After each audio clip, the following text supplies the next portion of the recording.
There is a distinct kind of terror in looking at a blank page when you know the subject you are about to decode is larger than history itself. We spend a lot of time analyzing the great Western modernists, the one who broke conventional verse culture, the ones who looked at the human condition and decided that the old rules of poetry were no longer sufficient. What if I told you that in the 19th century, trapped within the freezing winters and physical isolation of the Kashmir Valley, a similar literary rebellion was happening? It was not happening in academic halls, it was happening in the everyday vernacular of artisans, farmers, and temple singers. Today, we are going completely under the surface of Kashmiri mysticism. We are looking at a man who did not just write poetry, he engineered it. We are looking at Kishan Razdan. To understand the mind of Kishan Razdan, you first have to understand the geography of his isolation. He was born in Wanpo, a small village in the Anantnag district of South Kashmir. If you look at the 19th century in Kashmir, it was a period of intense political and social transition under Dogra rule. But beneath the politics, there was a quiet, almost invisible spiritual ecosystem. Kashmir has always been the cradle of Tirka Shaivism, a philosophy that doesn't ask you to look up at the sky to find God, but demands that you look inward, recognizing that human consciousness and the divine are fundamentally exactly the same thing. Before Razdan, the expression of this high philosophy was mostly locked behind the heavy, inaccessible doors of Sanskrit. It was scholarly, it was rigid, but Razdan was an observer of the earth. He looked at the agrarian life around him in Vanpo. He watched the chinar trees strip themselves bare in November, and then he watched the rivers freeze. He did not see these as just seasons, he saw them as raw, undeniable evidence of human mortality. He took the dense, intimidating concepts of Shaivism and the intense emotional surrender of the Vaishnav Bhakti movement and forced them into everyday Kashmiri. This is where his genius actually begins. The sheer audacity of that. He democratized the divine. He looked at the highest cosmic truths and decided they belong in the mouths of weavers and boatmen. When Razdan speaks of Shiva and Krishna, they are not distant, terrifying entities, they are intimate, they are personal, they are as real and as flawed in their interaction as the people of his own village. Now let's talk about his architecture. How did he actually write? If you come from a background where you are used to the strict formulas of the sciences, where everything has a predictable, undeniable equation, switching your brain to understand pure humanities, pure poetry is terrifying. Because poetry doesn't owe you a logical conclusion. Kishanju Razdan knew this. He recognized that traditional classical poetry in Kashmir had become a cage. The meter was too strict, the rules too unforgiving, so he broke them. He abandoned the rigid orthodoxies of the past. He did not let the form dictate his emotion. He forced the form to bend around his hunger to know it all. He popularized the Leela and the Bhajan formats in the vernacular. But here's the most crucial part, and it is something you only truly understand if you understand Indian classic music. Razdan's poetry is not meant to be read silently on a page. It is an auditory weapon. When you sit with a tabla and your hands strike the skin, whether it's a 16-beat teen tal or an 8-beat kerwa, there's a physical cycle of tension release, a birth, a climax, and a death in every single measure. Razdan mapped his syllables exactly to this percussive reality, engineered his lines so that the rhythmic repetition acts as a meditative loop. You don't even need to understand the complex theology behind his words immediately. The rhythm captures you first. He drives the listener into a trance, and once your defenses are down, the philosophical meaning hits you. He uses musicality to bypass the intellectual brain and strike directly at the emotional core. Which brings us what he actually was writing about. On the surface, if you read a literal translation, you might think, okay, this is a devotional poem praising Lord Shiva. You would be wrong. Razdan's devotion is an interrogation. It is a crisis of the self. When he writes about the divine, the deity is merely a mirror he holds up to examine his own identity. He asks the question that keeps us awake at night: who am I without this physical body? What remains when the memory of my existence is gone? He had a captive like obsession with mortality. But unlike many poets who fear death or romanticize it, Razdan treats the human body with a kind of philosophical mockery. He frequently uses motifs or dusts, ash, and the illusion of the physical form. He tells us that our attachment to our identity, our names, our professions, our statuses, is an absurd joke.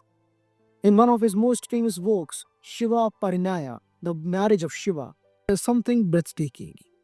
He takes the massive cosmic event of the union of the universe's two supreme forces and he turns it into a local Kashmiri wedding. Shiva is dressed like a Kashmiri groom. The rituals are the rituals of one po. Why does he do this? Because he's telling his audience the divine is not out there. The divine is sipping in your living room. The infinite is happening right here in the dust of your own backyard. He strips away the alien nature of theology and makes it deeply, uncomfortably human. When you read the Western literature, the universe is often described through the metaphor of a clock, a mechanical, cold, precise machine. But Kishan Razdan lived in 19th century Kashmir. He did not see the world as a clock, he saw it as a loom. Kashmir was and is a land of artisans, the karkhanas, the workshops, the weavers working on pashmina and carpets. This was the ambient noise of a society. Razdan took this highly specific, highly localized imagery and turned it into the ultimate philosophical metaphor. In his verses, the cosmos is an textile. The divine is the ultimate weaver. Every single human life, every joy, every grief you experience is just the war and the weft of a massive, terrifyingly beautiful carpet. When he sings about the threads of destiny, he's talking about karma. But he removes the academic intimidation of the word karma. You don't need to read Sanskrit scriptures to understand it. You just need to watch a Kashmiri weaver at a loom. If one thread is pulled too tight, the entire pattern is distorted. That is Razdan explaining the interconnectedness of human action and divine will. And then he uses the seasons. If you have never experienced a Kashmiri winter, the Chile Kalan, it is hard to understand its absolute brutality. It is a time when the world practically stops, the river freezes, the trees look like skeletons. Razdan uses his deep geographical freeze as a metaphor for the stagnation of the human soul. When you are disconnected from your own consciousness, when you are wrapped in your own ego, you are in a state of spiritual winter. His Leelas often beg the divine for the arrival of Sot, the Kashmiri spray. But he is not speaking for the weather to change. He is pleading for the ice over his own perception of the crack. The melting of the snow in his poetry is the melting of the human ego. It is a painful, slow realization of truth. Now, I want to talk about something that makes Kishanju Razdan incredibly unique in the landscape of Indian mysticism. Kashmir is the undisputed heartland of Shaivism. The worship of the Shiva as the absolute formless consciousness is the bedrock of the regional's spiritual DNA. But Razdan was profoundly influenced by the Vaishnava Bhakti movement. He wrote extensively about Lord Krishna. But how does a Kashmiri poet write about Krishna? He doesn't copy the imagery of the dusty plains of Mathura or Vrindavan. He takes Krishna and transplants him into the geography of the valley. When Razdan writes his Krishna Leelas, the imagery is staggeringly beautiful. The Yamuna river starts to feel suspiciously like the Vitasta, Jhelum. The devotion of the gopis is channeled through the intense, melancholy longing of Kashmiri folk music. He merges the ascetic, ash covered intensity of Shiva with the deeply emotional, romantic longing for Krishna. Listen to this linguistic translation of this longing in one of his verses. He talks about standing on the banks of a river, waiting for the boatman to take him across. This is a classic mystic trope. The river is the Bhavsagar, the terrifying ocean of material existence. The boatman is the divine. But in Razdan's hand, the boat is frail, the water is freezing, the night is dark. The separation is physical. He writes, my boat is made of unbaked clay and the water is dissolving it. Hold that image in your head, a boat of unbaked clay. This is your body, this is your mortality. Every single day, the water of time is dissolving your physical form. And you are standing there, screaming across the water, waiting for the boatman before you completely dissolve into the mud. This is not just devotion, this is a deep existential panic, and he captures it perfectly. We touched on the Shiv Paranaya in the first half, but we need to dissect its climax. This epic poem entails the marriage of Shiv and Parvati. As I mentioned, Razdan localized it. Parvati is a Kashmiri bride, but the true genius lies in how Razdan describes Shiva's wedding procession, the Bharat. In traditional mythologies, Shiva's procession is filled with ghosts, goblins, and terrifying ascetics. It is meant to be a terrifying sight, but Razdan uses this to deliver a masterclass on the illusion of appearances. The people of the bride's valley are horrified by this wild ash covered groom. They cannot see his divinity, they can only see his terrifying exterior. Razdan writes this scene to mock our human obsession with the superficial. We are exactly like the villagers. We judge reality by its outer covering. We reject the terrifying, chaotic nature of the universe because we want the divine to be safe, dressed in gold, and easily digestible. But the divine is wild. The truth is uncomfortable. The ultimate reality comes covered in the ash of the cremation ground, and if you cannot look past the ash, you will never see the absolute truth standing right in front of you. If there is one thing I want you to take away from Kishan Razdan, it is his absolute refusal to be comfortable. He used the Kashmiri language to stretch the limits of what the human mind is capable of understanding.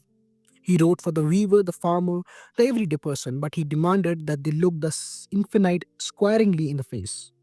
When we read him today, translated and transliterated, we are not just reading the past, we are reading an incredible urgent instruction manual on how to navigate the fragility of our own lives. He tells us that what our egos are, they are fragile boats of unbaked clay. He tells us that the winter of the soul is long, but it is not permanent. Kishinju Razdan left his physical body over a century ago. He dissolved into the dust of the valley. But because he anchored his thoughts to the rhythms of tabla, because he wove this philosophy into the very dialect of his people, his wife survived the dissolution. He beat mortality not by living forever, but by making sure his words became the part of an atmospheric pressure of the region. Next time we see a river, or watch the seasons change, or hear the strike of a hand against a drum, remember the poet from One Po. Remember that the universe is just a loom, and we all are just trying to understand the pattern before the thread runs out. Thank you for listening. Keep reading, keep questioning. This is Shakespeare signing out.